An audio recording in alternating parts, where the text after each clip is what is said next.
Oh yeah, this one's gonna be interesting. I don't respect any Nepo baby that thinks Twitch streaming is a job. Don't even talk. Don't even open your mouth. Don't even open your mouth. You don't have no reason to talk. Vinny, just shut up. I'm a big just fan do me a of favor you. and shut up. I don't want you Bro, to die. I feel like you your say heart pressure 9/11, is going up. Jay, You're turning red, Vinny. So he doesn't belong on your show. That being said, Piers, it'll be a huge challenge. Are you triggered, Vinny? Relax, buddy. If you're getting a number incorrect. Harry, Hold on now, I'm not done yet. I'm not done yet. Excuse me, you right there. Were you 10 years old, Harry? What was that? How old were you when Trump won? 10 years old? 7 Vinny, years ago, you were 10 you years look like old, you're about bro. to explode. You don't know Relax. what the hell you're talking about. Take a breather. That's not relevant. relevant. Hassan was right to call. You have makeup. He's entitled to his Hassan, opinion. listen. This channel is dedicated to parsing out what's true from what's false, approaching every personality and position with skepticism. And that skepticism is the roadblock and the brakes on your car that keeps you from hurling onto the attractive but collapsing bridge of political theater. The main key to the effectiveness of politics is to con the minds of the faithful, Democrats and Republicans, into believing that the bridge that they, the controllers, want you using is not collapsing. But it is. Whether it's Team Red Bridge or Blue Bridge, it's definitely collapsing, and if you keep consuming their hopium, you are personally responsible for perpetuating the two-party illusion. Now, because tens of millions of people in this country have picked a side, Team Elephant or Team Donkey, and because the irony of this is that each member of each party calls the members of the other party cult members, it's important to note that the real casualty here is truth. Truth is the first and most valuable casualty in this political propaganda war. And because truth is the casualty, people find themselves as paying members in the cult of personality. And what are they paying with? Their time, their energy, and their minds. If you have an argument that's built on the moral high ground, you don't have to lose your temper and you don't have to launch ad hominems. This is a recent episode on Piers Morgan Uncensored where they're talking about Biden's debate performance and Gavin Newsom's reaction to it. Watch rightist Vinny Oshana easily get his buttons pushed by leftist Hassan Piker. Don't put anything past the Democrats. The fact that Gavin Newsom can sit there and literally look at somebody in the face and say, Joe Biden's presidency has been a master class. That Gavin Newsom is one of the most disgusting snakes in the grass. Just look at California. Okay, I even had to write this down, Piers. Highest taxes in the nation. Thousands of businesses have left. Mandatory vaccine bills. Losing child custody over if your child doesn't transition. $7 gas. This is, and I'm telling you right now, Piers, it's scary as hell. And I don't care what anybody says. We've had a case study, Piers. We've had 4 years of Trump, and now we're going to have 4 years of Biden. There is no debate. There's no arguing. The country is shit right now. And I know Hassan said, you know, Trump was talking about the border and the illegals are the problem. They are the problem. People like that say, oh, it's not really a problem. You say that because it's not happening to you or your family or your daughter or your mother, okay? It is a problem. And by the end of this 4 years, the number's probably going to be 18 million. The whole state of California. I don't know what you're talking about. I live in California. We are the largest border state, as the governor also mentioned. Yeah, it's a whole. Yeah, it's a total hellhole, dude. California Florida is a shit sinking. show. Look at your tan. Oh, yeah, it's sinking. By the way, first of all, I don't respect any Nepo baby that thinks Twitch streaming is a job. Now, while some points that were made by Vinny are worth considering, when the argument is lost, insults become the loser's tool. Vinny makes himself look bad by making personal attacks. And he's just getting started here. Wait till you see him tear into leftist Harry Sisson. But let's let him finish with Hassan. And I want the audience to know, this guy, Hassan, has said in the past that America deserved 9/11. So don't even talk. Don't even open your mouth. Don't even open your mouth.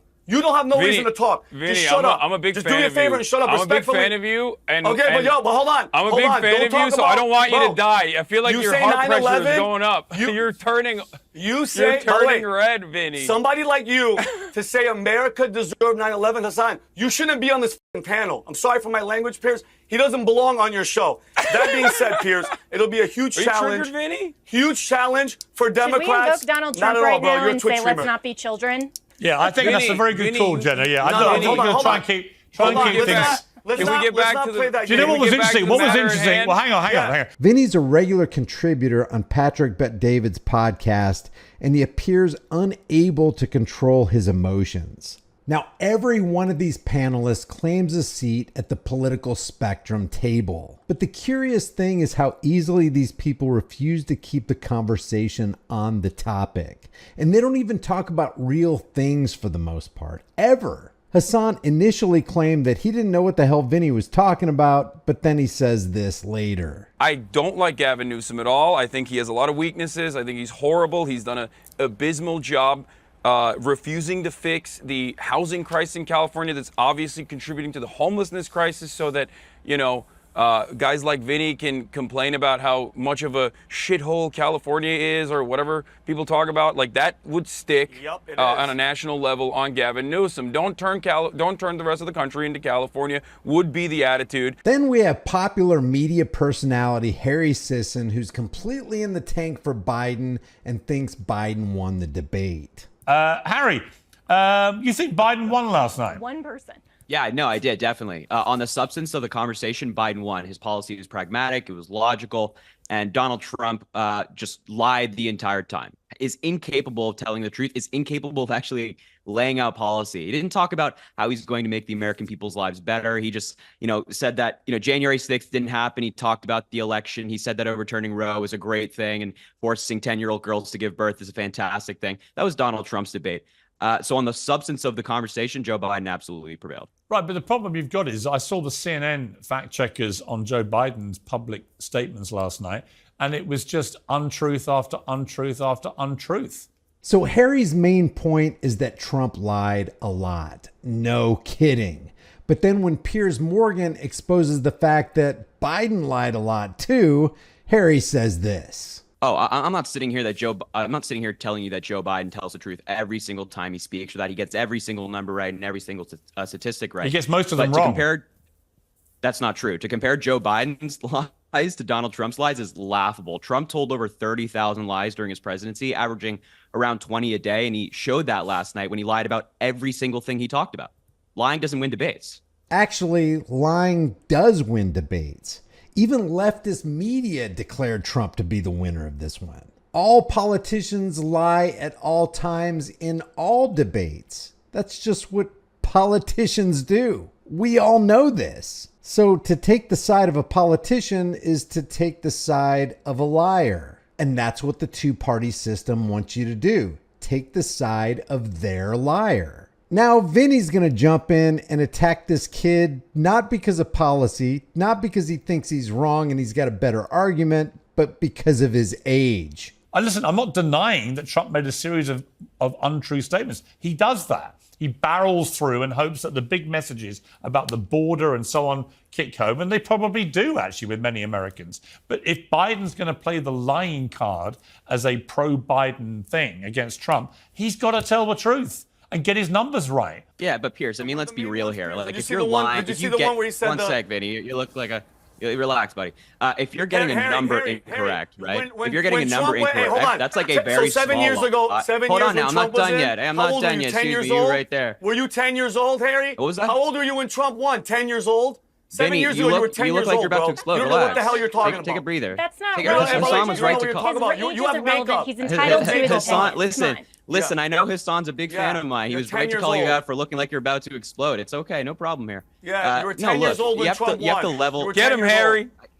And what are you, like 80? Like, relax, buddy. Take a breather. You're okay. I promise. It's okay. Ooh, that was so good. Zen, yoga. Yoga's good. Yoga's good.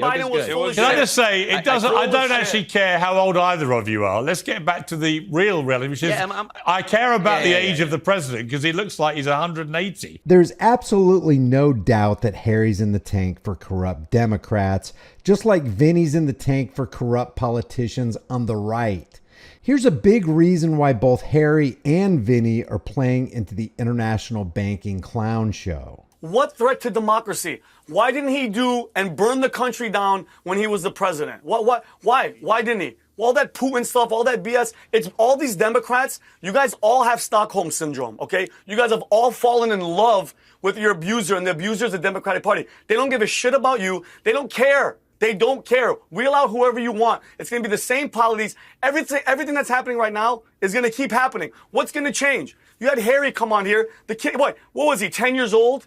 8 years old? He's talking about like he's lived a life and he knows what's talking about. And for nobody to talk up, what's so good about Joe? What has Joe Biden done? Can anybody give me one thing? And don't say infrastructure. It's absolute shit show, and it's not him running the show, as we saw yesterday. All right, hold on. It's the them. It's the them. While Vinny accuses people on the other side of suffering from Stockholm syndrome, it's clear that he exhibits the same symptoms himself. Now listen to this crazy explanation from Hassan Piker. It's not even just one thing. Here's the problem, okay? I don't like Joe Biden. He went from Jim Crow Joe to Genocide Joe.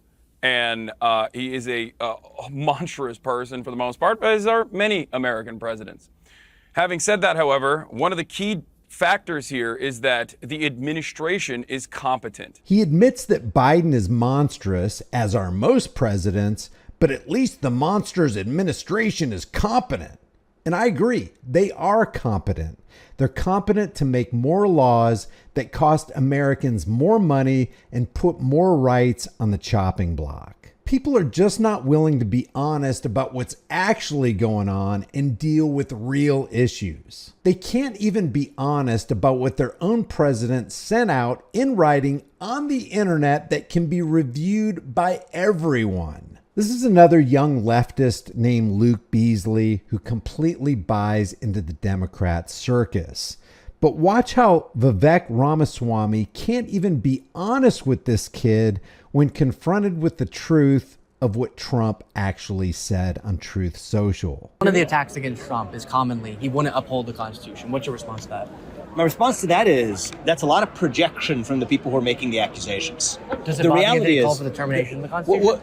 He did not call for the termination of the Constitution. A massive fraud of this type actually allows the termination of all rules, regulations, articles, even though it's found in the Constitution? Cite for me one time where Donald Trump called for the termination of the Constitution. I'm reading it to you right now. He's never called for the termination of the Constitution. A massive fraud of this type But here's what I believe.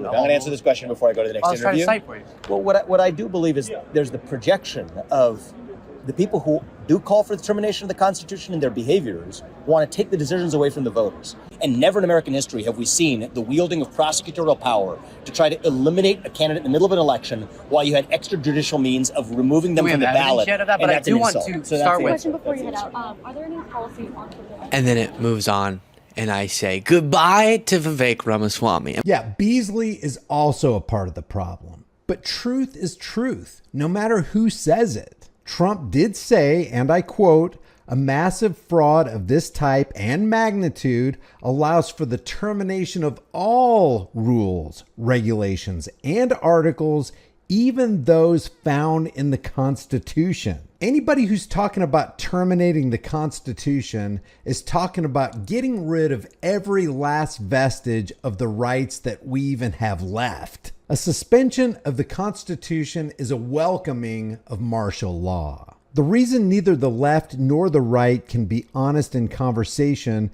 is because the two-party lie has pickled the brains of those who participate in the show under the big top. Yeah, truth is treason in the empire of lies. And if the two-party system is anything, it's definitely an empire of lies.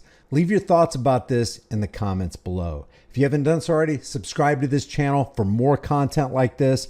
Leave a like and share this video with everybody you know. I will see you in the next video.